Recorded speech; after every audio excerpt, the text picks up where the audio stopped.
Hey everybody, and welcome back to the channel.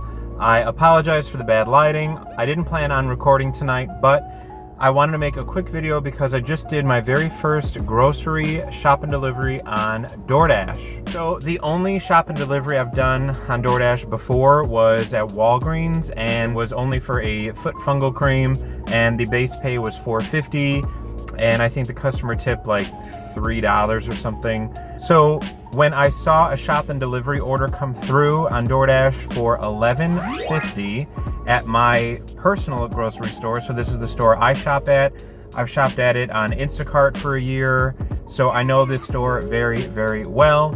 It was for only 3 items going 2.6 miles, so I hopped on that right away. And I will take you along every step of the way for any of you out there who maybe are a little leery of doing a DoorDash grocery shop and deliver, but it went very smooth, and I'm actually happy. One of the items was sold out, so we'll get to see how you go about in the app making a substitution, contacting the customer.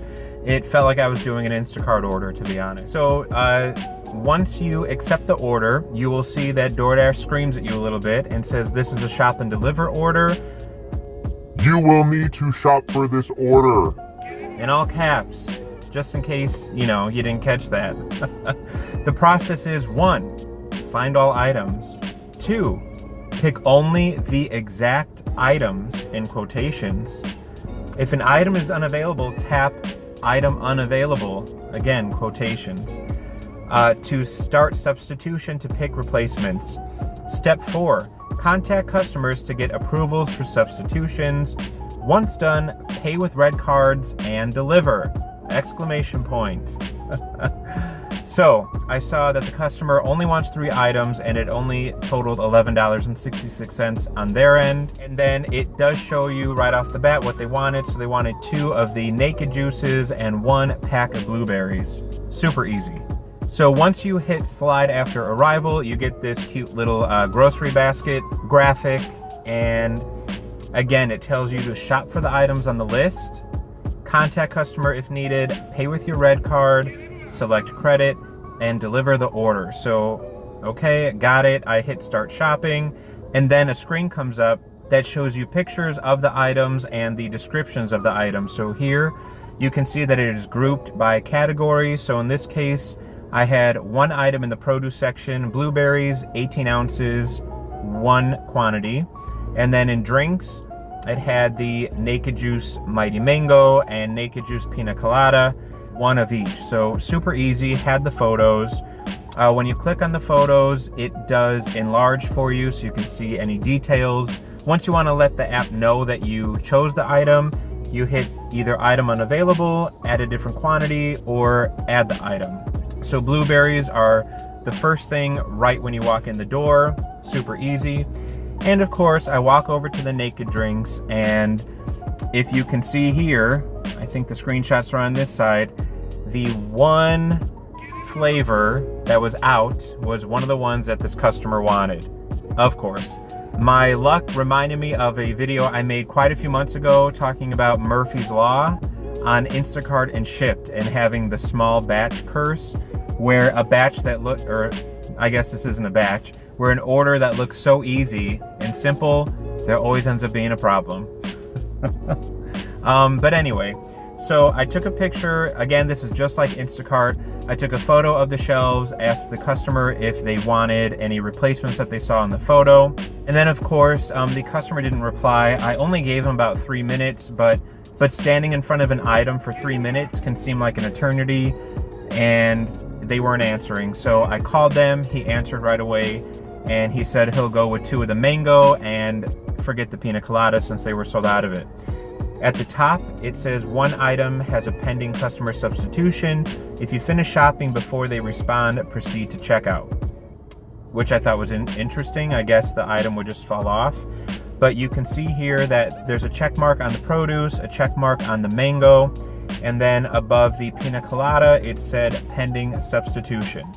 So then I clicked on the pina colada because I wanted to substitute it with a 2nd unit of the mango. So here you can see it says add a substitution, add the customer substitution, or issue a refund if they requested it. So I hit add substitution, and then a scanner came up to scan the barcode of the item, which I didn't know that they did that. So again, very similar to Instacart. I scanned the second mango one and it came up right away, all good. So then I hit proceed to checkout. It then told me to enter a loyalty rewards at checkout. Identify yourself as a DoorDash dasher to the cashier before you check out. Do not use self-checkout. So this was definitely a downside because self-checkout, there are 6 self-checkouts in this grocery store, and then they only had 2 aisles open, or 2 checkouts open with a cashier. And of course, there were lines in both. So I had a customer in front of me with a huge cart full of stuff, but the cashier and the bagger were super fast. Not too bad. So I said, hi. She goes, do you have a loyalty number? I said, yes. I put it in. I said, this is a DoorDash order. And I was surprised to see that I guess these shop and delivers are tax-free or tax exempt. And so I thought, oh man, this cashier is going to roll her eyes or be annoyed. But nope. As soon as I said, this is for DoorDash, she got out a little piece of paper. She clicked whatever button she had to. The tax came off. She had to fill something out. I had to print and sign my name. Super easy. She was super nice about it, so I like that. And then I just clicked that I put in the number. I clicked that the tax exempt went through, and that was pretty much it. Then it says proceed to pay with red card. I swiped the red card. Mine doesn't have a chip. I don't know if any of the red DoorDash cards have a chip, but I swiped it. I hit credit. Everything went through. Super easy. The only thing was this customer was about 2.5 miles away from this grocery store, and I'll try and show on a map where the grocery store that I shopped at, the same grocery store, but only less than a mile away from where this guy lives. So I just wonder if the customer picks what store they shop from, or if only certain stores participate in the DoorDash shopping. I don't know. So I thought that was interesting, but Instacart does that too. So again, I felt like I was shopping on Instacart because you'll pass a grocery store on the way to the customer that was closer. I guess that's similar to things that Uber Eats does, DoorDash. A lot of things don't make sense, but whatever. I dropped it off. Everything was just like normal with a regular DoorDash order. He wanted it left at the door. I did that. I took a picture, and I got $11.50 for shopping 3 items. Super easy. I was really surprised. I wanted to know what the base pay was. So since my first shop and deliver at Walgreens, the base pay was $4.50, I assumed that this one was $4.50 and that they left a nice tip. I was really surprised to see that this base pay was $8 and then the customer tipped $3.50. So I wonder, does DoorDash consider a shop at a drugstore like a CVS or Walgreens less base pay? Plus, that was only 1 item. So do they base the base pay on the type of store, the size of store, or the amount of items the customer's getting? Because for that one to be only 1 item at Walgreens and the base pay was $4.50, this was only 3 items and the base pay was $8, unless the order was sitting around for a while. I have no idea. So any of you out there who are familiar with doing shop and deliver on DoorDash, please let me know in the comments below what your average base pay seems to be. But I was happy to see that DoorDash paid $8 for me to go shopping. And then the tip was just the cherry on top, so to speak. So yeah, guys, that was it. I just wanted to share my experience doing my first grocery store shop and deliver on DoorDash. I know that there were talks of DoorDash buying out Instacart.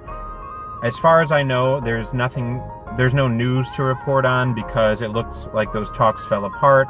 I know Instacart is settling in with a brand new CEO. But so far, I mean, this was so easy. It was very similar to Instacart. There were pictures. I had to scan a barcode for a replacement.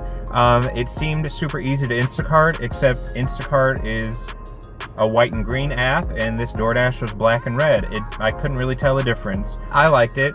If DoorDash were to buy out Instacart, who knows? But the base pay in my area for Instacart is $7. If the base pay on DoorDash for a grocery store shop and deliver is $8, then I think I wouldn't mind if DoorDash bought Instacart. Just kidding. I don't want to start all that. But Anyway, thank you guys for watching this video. I hope you found it helpful. If you haven't ever done a shop and deliver on DoorDash, and if you have done a lot of shop and deliver on DoorDash, please let me know down below how they go for you, any issues you've run into, what the average base pay seems to be. And yeah, if you made it this far, thank you so much for watching, and I will see you guys in the next one. Take care. Bye.